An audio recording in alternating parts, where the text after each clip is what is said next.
Hello friends, welcome to Sahasra Manjari channel.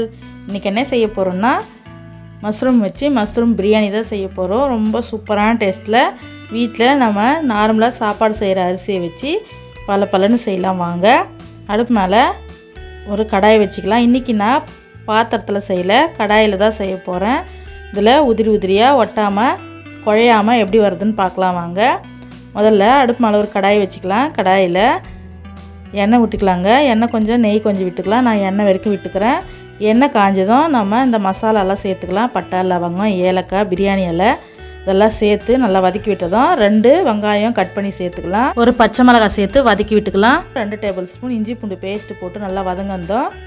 ஒரு கைப்பிடி அளவுக்கு கொத்தமல்லியும் புதினாவும் சேர்த்து மிக்சியில் நம்ம கொஞ்சமாக தண்ணி விட்டு அரைச்சி சேர்த்துக்கலாம். நல்லா வதங்கந்தோம்.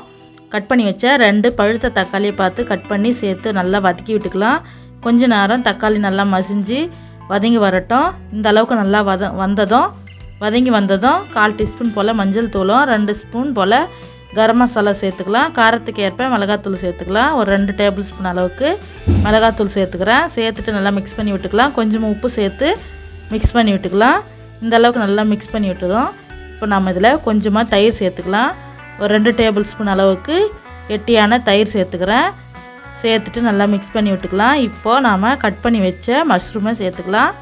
ஒரு பேக்கெட் காளானை நல்லா வாஷ் பண்ணிவிட்டு சின்ன பீஸாக கட் பண்ணி இதில் சேர்த்துக்கிறேன். சேர்த்துட்டு நல்லா மிக்ஸ் பண்ணி விட்டுக்கலாம். இதில் காளான்லேருந்து தண்ணி விட்டு வரும். நிதானமாக மீடியம் ஃப்ளேமில் நல்லா வதக்கி விட்டுக்கலாம். அதுக்கப்புறம் அரிசி எவ்வளோ ஊற வச்சோமோ அதுக்கு தகுந்த தண்ணி விட்டு நாம் மிக்ஸ் பண்ணி விட்டுக்கலாங்க. நல்லா வேகட்டும். நார்மலாக நம்ம வீட்டில் செய்கிற சாப்பாட்டு அரிசிக்கு 1 கிளாஸ் அரிசிக்கு 2 கிளாஸ் தண்ணி விட்டுக்கலாம். நான் இன்றைக்கி 2.5 கிளாஸ் அரிசி ஊற வச்சுருந்தேன். 2.5 கிளாஸ் அரிசிக்கு 5 கிளாஸ் தண்ணி விட்டால் கரெக்டாக இருக்கும். தண்ணி நல்லா கொதித்து வந்ததும் நாம் அரிசியை கழுவி இதில் சேர்த்துக்கலாம்.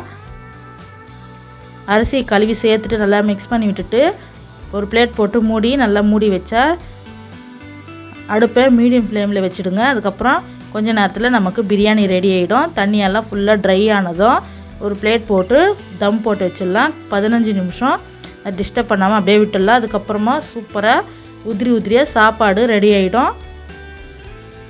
ஒன்றோடு ஒன்று ஒட்டாமல் சூப்பராக மஷ்ரூம் பிரியாணி சூப்பராக ரெடி ஆகிடுச்சு பாருங்கள். நீங்களும் கண்டிப்பாக ட்ரை பண்ணி பாருங்கள். வீட்டில் ஒன்றோடு ஒன்று ஒட்டாமல் உதிரியாக சூப்பராக வந்திருக்கு. நான் முதல்ல இன்றைக்கி கடாயில் செஞ்சேன். அடி கனமான கடாய் வச்சு செய்யுங்க. கீழே அடி பிடிக்காமல் சூப்பராக வரும். இத்தனை நாளாக குண்டானில் தான் செய்வேன். இன்றைக்கி கடாயில் செஞ்சேன். சூப்பராக இருந்துச்சு.